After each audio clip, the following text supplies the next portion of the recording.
الرحیق المختوم، اسراء اور معراج۔ نبی صلی اللہ علیہ وسلم کی دعوت و تبلیغ ابھی کامیابی اور ظلم و ستم کے اس درمیانی مرحلے سے گزر رہی تھی، اور افق کی دور دراز پہنائیوں میں دھندلے تاروں کی جھلک دکھائی پڑنا شروع ہو چکی تھی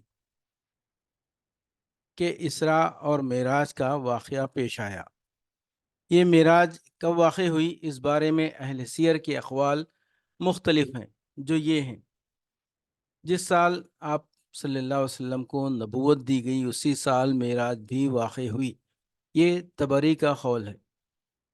نبوت کے 5 سال بعد معراج ہوئی، اسے امام نووی اور امام خرطبی نے راجح قرار دیا ہے۔ نبوت کے 10ویں سال 27 رجب کو ہوئی، اسے علامہ منصور پوری نے اختیار کیا ہے۔ ہجرت سے 16 مہینے پہلے یعنی نبوت کے 12ویں سال ماہ رمضان میں ہوئی، یہ چوتھا۔ پانچواں، ہجرت سے 1 سال 2 ماہ پہلے یعنی نبوت کے 13ویں سال محرم میں ہوئی۔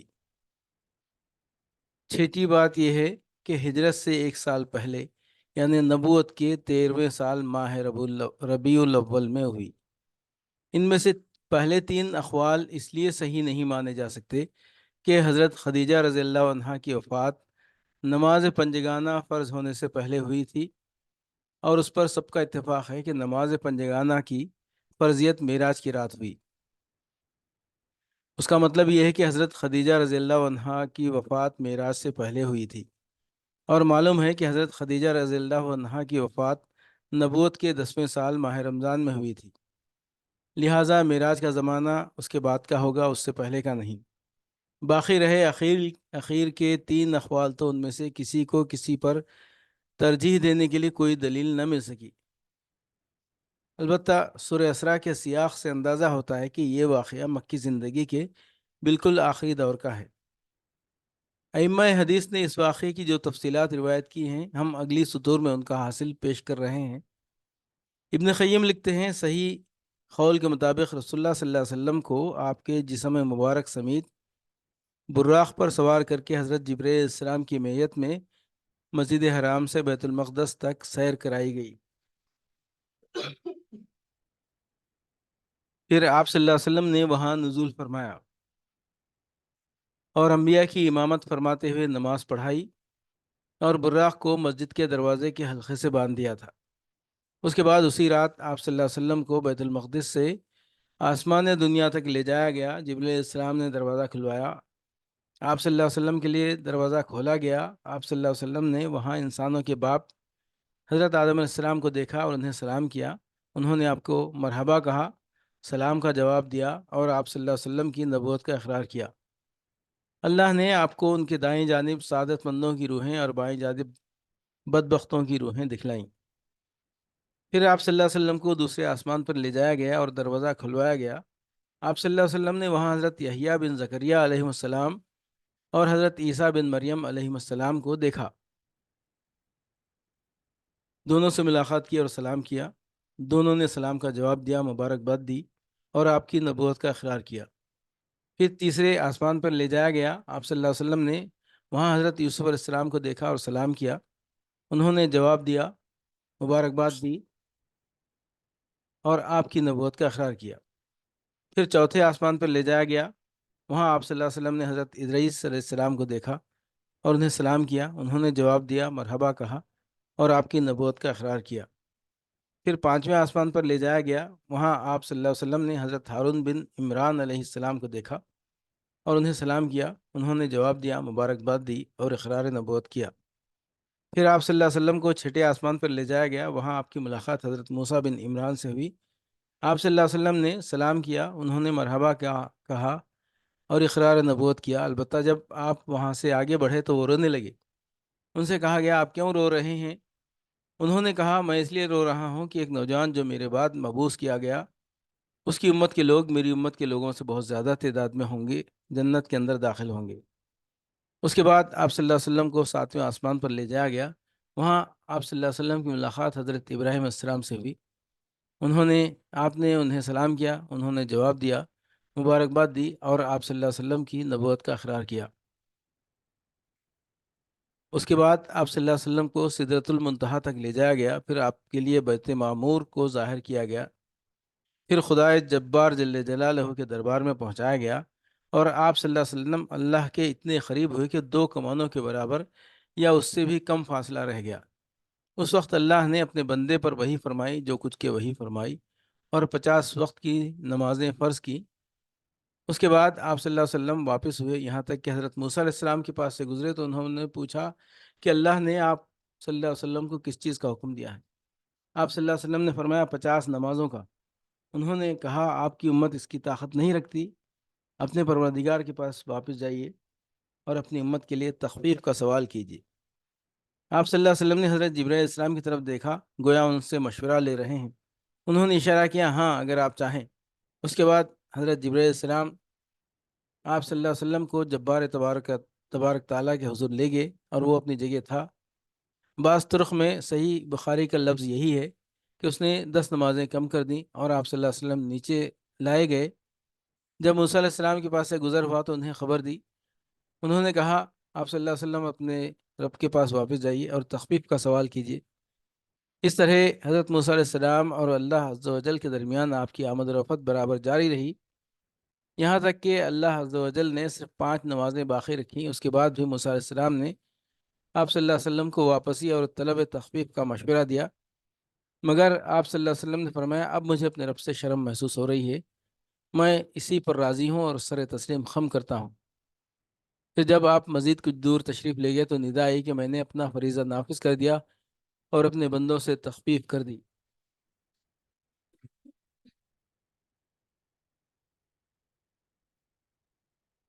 اس کے بعد ابن قیم نے اس بارے میں اختلاف ذکر کیا ہے کہ نبی صلی اللہ علیہ وسلم نے اپنے رب تعالیٰ تبارک تعالیٰ کو دیکھا ہے یا نہیں۔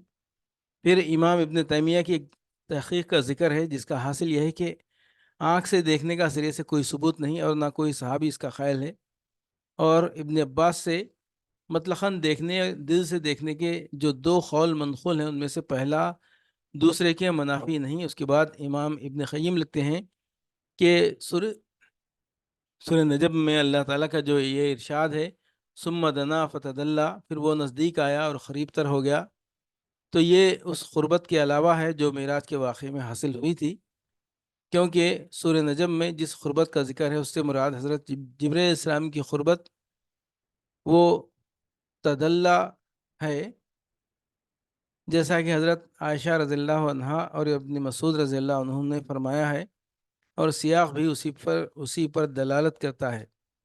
اس کے برخلاف حدیث معراج میں جس قربت و تدلی کا ذکر ہے اس کے بارے میں صراحت ہے کہ یہ رب تبارک و تعالیٰ سے قربت و تدلی تھی، اور سورہ نجم میں اس کو سرے سے چھیڑا ہی نہیں گیا، بلکہ اس میں یہ کہا گیا کہ آپ صلی اللہ علیہ وسلم نے انہیں دوسری بار سدرۃ المنتہا کے پاس دیکھا، اور یہ حضرت جبرائیل تھے، انہیں محمد صلی اللہ علیہ وسلم نے ان کی اپنی شکل میں 2 مرتبہ دیکھا تھا، ایک مرتبہ زمین پر اور ایک مرتبہ سدرۃ المنتہا کے پاس۔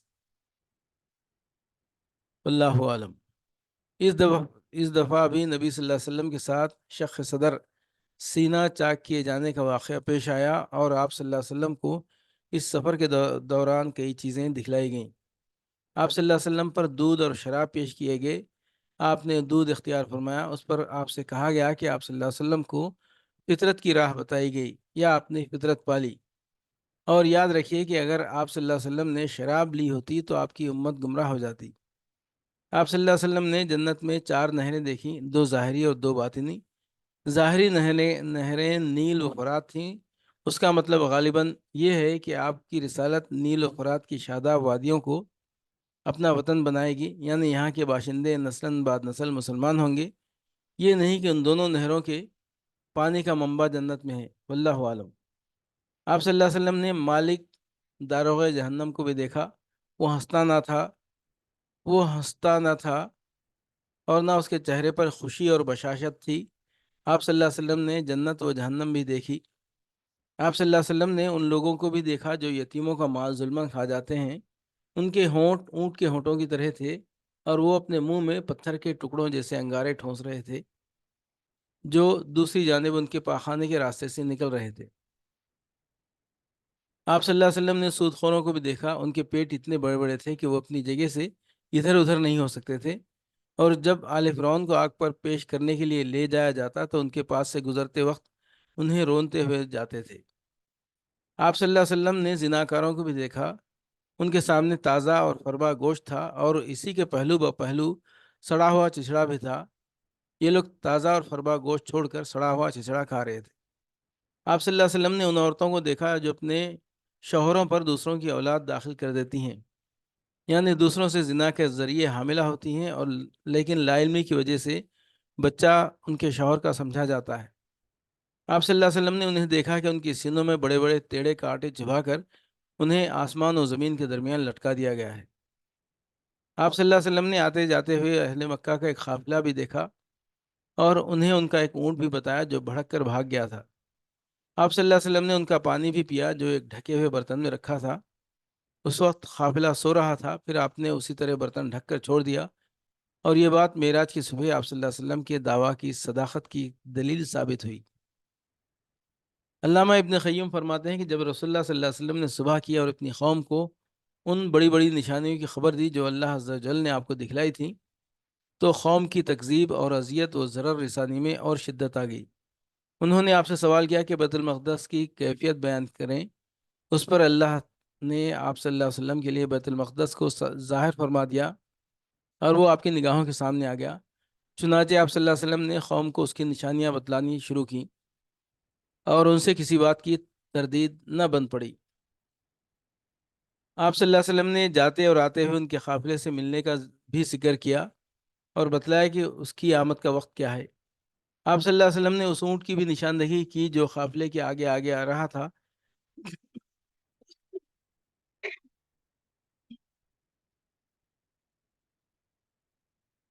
پھر جیسا کچھ آپ نے بتایا تھا ویسا ہی ثابت ہوا، لیکن ان سب کے باوجود ان کی نفرت میں اضافہ ہی ہوا، اور ان ظالموں نے کفر کرتے ہوئے کچھ بھی ماننے سے انکار کر دیا۔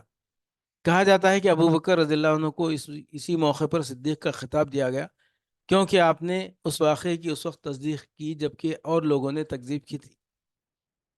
معراج کا فائدہ بیان فرماتے ہیں جو سب سے مختصر اور عظیم بات کہی گئی وہ یہ ہے، لِنُرِيَهُ مِنْ آیاتنا، تاکہ ہم اللہ تعالیٰ آپ کو اپنی کچھ نشانیاں دکھلائیں، اور انبیاء کرام کے بارے میں یہی اللہ تعالیٰ کی سنت ہے۔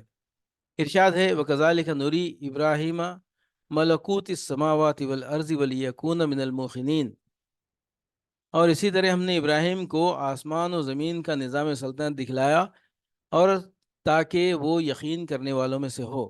اور موسیٰ علیہ السلام سے فرمایا، لِنُرِيَكَ مِنْ آيَاتِنَا الْكُبْرَى، تاکہ ہم تمہیں اپنی کچھ بڑی نشانیاں دکھلائیں۔ پھر ان نشانیوں کے دکھلانے کا جو مقصود تھا اسے بھی اللہ تعالیٰ نے اپنے ارشاد وَلِيَكُونَ مِنَ الْمُوقِنِينَ، تاکہ وہ یقین کرنے والوں میں سے ہو کے ذریعے واضح فرما دیا۔ چنانچہ جب انبیاء کرام کے علوم کو اس طرح کے مشاہدات کی سند حاصل ہو جاتی تھی تو انہیں عین الیقین کا وہ مقام حاصل ہو جاتا تھا جس کا اندازہ لگانا ممکن نہیں کہ شنیدہ کے بود مانند دیدہ۔ اور یہی وجہ ہے کہ انبیاء کرام اللہ کی راہ میں ایسی ایسی مشکلات جھیل لیتے تھے جنہیں کوئی اور جھیل ہی نہیں سکتا۔ در حقیقت ان کی نگاہوں میں دنیا کی ساری قوتیں مل کر بھی مچھر کے پر کے برابر حیثیت نہیں رکھتی تھیں، اسی لیے وہ ان قوتوں کی طرف سے ہونے والی سختیوں اور ایذا رسانیوں کی کوئی پرواہ نہیں کرتے تھے۔ اس واقعہ معراج کی جزیات کے پس پردہ مزید جو حکمتیں اور اسرار کار فرما تھے، ان کی بحث کا اصل مقام اسرار شریعت کی کتابیں ہیں۔ البتہ چند موٹے موٹے حقائق ایسے ہیں جو اس مبارک سفر کے سرچشموں سے پھوٹ کر سیرت نبوی کے گلشن کی طرف رواں دواں ہیں، اس لیے یہاں مختصراً انہیں قلم بند کیا جا رہا ہے۔ آپ دیکھیں گے کہ اللہ تعالیٰ نے سورہ اسراء میں اسراء کا واقعہ صرف ایک آیت میں ذکر کر کے کلام کا رخ یہود کی سیاہ کاریوں اور جرائم کے بیان کی جانب موڑ دیا، پھر انہیں آگاہ کیا کہ یہ قرآن اس راہ کی ہدایت دیتا ہے جو سب سے سیدھی اور صحیح راہ ہے۔ قرآن پڑھنے والے کو بسا اوقات شبہ ہوتا ہے کہ دونوں باتیں بے جوڑ ہیں، لیکن در حقیقت ایسا نہیں ہے، بلکہ اللہ تعالیٰ اس اسلوب کے ذریعے یہ اشارہ فرما رہا ہے کہ اب یہود کو نوع انسانی کی قیادت سے معزول کیا جانے والا ہے، کیونکہ انہوں نے ایسے ایسے جرائم کا ارتکاب کیا ہے جن سے ملوث ہونے کے بعد انہیں اس منصب پر باقی نہیں رکھا جا سکتا، لہٰذا اب یہ منصب رسول اللہ صلی اللہ علیہ وسلم کو سونپا جائے گا اور دعوت ابراہیمی کے دونوں مراکز ان کے ماتحت کر دیے جائیں گے۔ بالفاظ دیگر اب وقت آ گیا ہے کہ روحانی قیادت ایک امت سے دوسری امت کو منتقل کر دی جائے، یعنی یہ ایک ایسی امت سے جس کی تاریخ غدر و خیانت اور ظلم و بدکاری سے بھری ہوئی ہے، یہ قیادت چھین کر ایک ایسی امت کے حوالے کر دی جائے جس سے نیکیوں اور بھلائیوں کے چشمے پھوٹیں گے اور جس کا پیغمبر سب سے زیادہ درست راہ بتانے والے قرآن کی وحی سے بہراور ہے۔